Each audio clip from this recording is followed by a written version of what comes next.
A sleeping tiger awakening.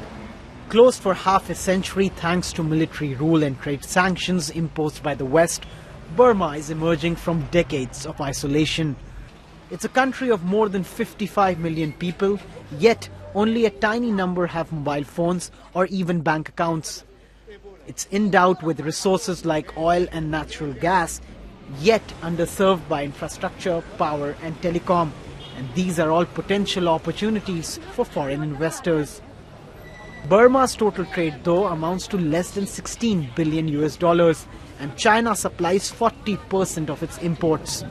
Myanmar is, for our side of the world, to South Asia, it is the gateway to ASEAN. The sanctions have obviously were a spur for Myanmar to open up, but I think more importantly, the sanctions allowed China to invest in Myanmar. Myanmar had no friend in the world except China, and now that friend is also really choking the country in some sense. And so Myanmar wants more friends, it wants more opening up. Burma's emergence presents opportunities for India too. Last year, Prime Minister Manmohan Singh paid a visit, during which a handful of bilateral agreements were signed aimed at boosting trade and cooperation.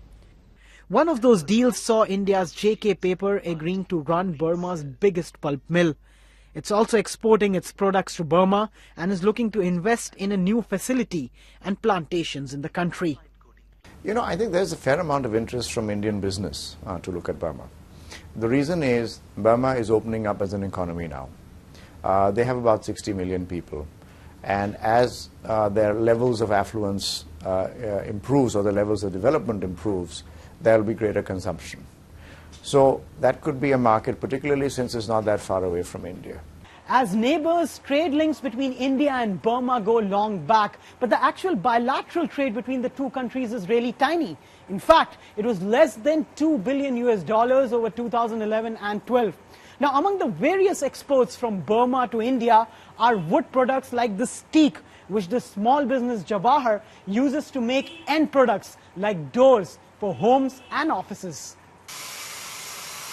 The firm has been importing Burmese teak for more than 50 years, but for this business, not all change is good. Burma plans to ban teak log exports from 2014 to save the remaining forest area and to also manufacture high-quality wood products to export. India is one of the biggest importers of Burmese teak logs.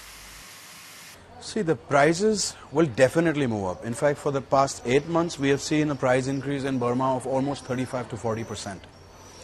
In just 8 months, this has been the increase in price. So definitely prices will go up. We will get the quality that we want for the local market, but we are looking at a dramatical increase in price. In recent months, unrest and ethnic clashes have blighted parts of the country.